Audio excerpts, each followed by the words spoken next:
ಮಲ್ಲಿಕಾರ್ಜುನ್ ಖರ್ಗೆ ಒಂದು ಮಾತು ಹೇಳಿದ್ದಾರೆ, ಅಂದ್ರೆ ಎಲ್ಲ ಪಕ್ಷಕ್ಕಾಗಿ ನಾನು ಅವತ್ತೆಲ್ಲ 25 ವರ್ಷ ದುಡಿದೆ, ಇನ್ನು 4 ತಿಂಗಳು ನೋಡಿ. ಅದೇ ಅದು ಫುಲ್ ನೋಡ್ರಿ, ನೀವು ಯಾವಾಗಲೂ ಈ ವಾಟ್ಸಪ್ ವರ್ಷನ್ಗಳೇ ನಮ್ಗೆ ಡೇಂಜರು. ಈಗ ಸಾಹೇಬ್ರು ಏನು ಹೇಳೋದು, ಸಂಪೂರ್ಣವಾಗಿ ಮಾತಾಡಿದಾಗ ಇಲ್ಲಪ್ಪ ಅವತ್ತು 4.5 ವರ್ಷ ನಾವೆಲ್ಲರೂ ಸೇರಿ ದುಡ್ದಿದ್ವಿ. ಅದಾದಮೇಲೆ ಹೈಕಮಾಂಡ್ ಅವರು ತೀರ್ಮಾನ ಮಾಡಿ 4 ತಿಂಗಳ ಇದ್ದಾಗ SM ಕೃಷ್ಣ ಅವ್ರು ಬಂದರು. ಅವಾಗ ಅವರಿಗೆ ಅವಕಾಶ ಸಿಕ್ತು. ನಮ್ಮದು ಸ್ವಾಮೀಜಿಯವರೇ ನಾವು ಮಾಡಿದ್ದೆಲ್ಲ ನೀರಿಗೆ ಹೋಯ್ತು ಅಂತ ಅಷ್ಟೇ ಹೇಳಿರೋದು. ಆದಮೇಲೆ ಏನು ಹೇಳ್ತಾರೆ, ಏನೇ ಇರಲಿ ಅದ್ರ ಬಗ್ಗೆ ದರ್ ಈಸ್ ನೋ ರಿಗ್ರೆಟ್. ಇವತ್ತೊಬ್ಬ ಸಾಮಾನ್ಯ ಬ್ಲಾಕ್ ಅಧ್ಯಕ್ಷನಾಗಿ ಇವತ್ತು AICC ಅಧ್ಯಕ್ಷನಾಗಿದ್ದೀನಿ. ಪಕ್ಷ ಎಲ್ಲ ಕೊಟ್ಟಿದೆ ನನಗೆ, ಅದೆಲ್ಲ ಮಾತಾಡೋದು ಅಪ್ರಸ್ತುತ ಅಂತ ಇಲ್ಲ. ನೋಡಿ ಹಂಗಲ್ಲ, ನೀವು ಹಿಂದಿಂದ 2 ನಿಮಿಷ ಮತ್ತು ಮುಂದಿನ 2 ನಿಮಿಷ ನೋಡಬೇಕಲ್ಲ. ನೀವು ಬರೀ ಅದು 2 ಸೆಕೆಂಡ್ ನೋಡಿದ್ರೆ ನಾ ಏನು ಮಾಡಲಿ? ನೋಡಿ, ಈಗ ತಮ್ಮೆಲ್ಲರ ಆಶೀರ್ವಾದದಿಂದ, ಕಲಬುರಗಿ ಜನರ ಆಶೀರ್ವಾದದಿಂದ, ಕರ್ನಾಟಕದ ಜನರ ಆಶೀರ್ವಾದದಿಂದ ಇವತ್ತು ಯಾವ ಸ್ಥಾನ ಸುಭಾಷ್ ಚಂದ್ರ ಬೋಸ್ ಅವರಿದ್ದರು, ಗಾಂಧೀಜಿಯವರಿದ್ದರು ಅಂತ ಒಂದು ಸ್ಥಾನದಲ್ಲಿ ಇದ್ದಾರೆ.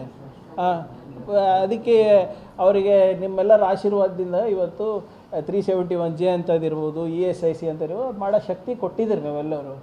ಈಗ ಏನೇ ಇದ್ರೂ ಕೂಡ ಅವರ ಮುಂದಿನ ರಾಜಕೀಯ ಭವಿಷ್ಯ ಏನು ತೀರ್ಮಾನ ಮಾಡಬೇಕು ಅವರೇ ಮಾಡ್ತಾರೆ. He is earned that respect, he is earned that reputation. High command ಜೊತೆ ಚೆನ್ನಾಗಿದ್ದಾರೆ. ಅವ್ರು ಏನೇ ನಿರ್ಧಾರ ತೊಗೊಂಡ್ರು ಕೂಡ ರಾಹುಲ್ ಗಾಂಧಿ ಅವರಿರ್ಬೋದು, ಸೋನಿಯಾ ಗಾಂಧಿ ಅವರಿರ್ಬೋದು, ಪ್ರಿಯಾಂಕಾ ಗಾಂಧಿ ಅವರಿರ್ಬೋದು, ಅವ್ರು ಆಟೋಮೆಟಿಕ್ ಹೋಗ್ತಾರೆ.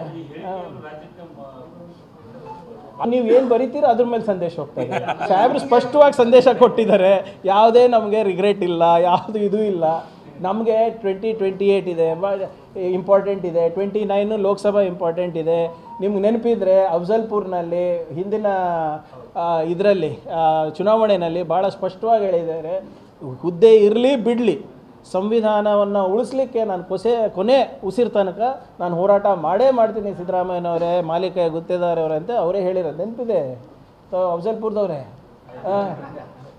ಸೊ ಆದ್ದರಿಂದ ಭಾಳ ಸ್ಪಷ್ಟವಾಗಿ ಈ ಪ್ರಜಾಪ್ರಭುತ್ವದ ಉಳಿವಿಕೆಗಾಗಿ ಸಂವಿಧಾನವನ್ನು ಉಳಿಸ್ಬೇಕು ಅಂತ ಒಂದು ನಿಟ್ಟಿನಲ್ಲಿ ಅವರು ಸದಾ ಸಮಾಜದಲ್ಲಿ ಯಾವುದೇ ರೀತಿಯಲ್ಲಿ ಯಾವುದೇ ರೂಪದಲ್ಲಿ ಕೂಡ ಕೆಲಸ ಮಾಡಲಿಕ್ಕೆ ತಯಾರಿದ್ದಾರೆ ಅಂತ ಹೇಳಿದ್ದಾರೆ. ಏನು ಕನಸಿಲ್ಲ ಈ ಮನಸ್ಸಿನಲ್ಲಿ, ಏನಿಲ್ಲ. ಇವರೇ ಸಾಹೇಬರು ಹಿಂದೊಂದು ಮುಂದೊಂದು ಮಾತಾಡೋರಲ್ಲ, ನಿಮಗೂ ಗೊತ್ತಿದೆ. ಈಗ ಅವ್ರು ನಡೆದು ಬಂದಂಥ ಹಾದಿ ಹೇಳ್ತಾ ಇದ್ದಾರೆ. ಈಗ ಅವಾಗ ಎಲ್ಲಿ ಯಶಸ್ಸು ಕಂಡಿದ್ದಾರೆ ಅದನ್ನೂ ಹೇಳಬೇಕಾಗ್ತದೆ, ಎಲ್ಲಿ ವಿಫಲರಾಯ ಅದನ್ನೂ ಹೇಳಬೇಕಾಗ್ತದಲ್ಲ.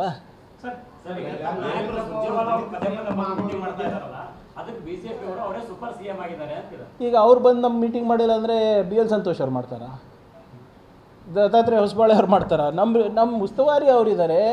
ಅವ್ರು ಬಂದು ನಮ್ಮ ಪಕ್ಷದಲ್ಲಿ ಏನು ನಡೀತಾ ಇದೆ, ಸರ್ಕಾರ ಹೇಗೆ ನಡೀತಾ ಇದೆ, ಕಾರ್ಯಕರ್ತರ ನಿರೀಕ್ಷೆ ಏನಿದೆ, MLAಗಳ ನಿರೀಕ್ಷೆ ಏನಿದೆ, ಮಂತ್ರಿಗಳು ಹೇಗೆ ಕೆಲಸ ಮಾಡ್ತಾ ಇದ್ದಾರೆ, ನಾವು ಏನು ಮ್ಯಾನಿಫೆಸ್ಟೋನಲ್ಲಿ ಏನು ಕೊಟ್ಟಿದ್ದೀವಿ ಅದು ಅನುಷ್ಠಾನಕ್ಕೆ ತರ್ತಾ ಇದ್ದೀರಾ ಇಲ್ಲ ಅಂತ ರಿವ್ಯೂ ಮಾಡೋದ್ರಲ್ಲಿ ತಪ್ಪೇನಿದೆ? ಮಾಡಿಲ್ಲ ಅಂತ ಭಾಳ ಸ್ಪಷ್ಟವಾಗಿ ಮುಖ್ಯಮಂತ್ರಿಗಳೇ ಹೇಳಿದ ಮೇಲೆ ಇನ್ನೇನು ಉಳಿಯುತ್ತೆ ರೀ.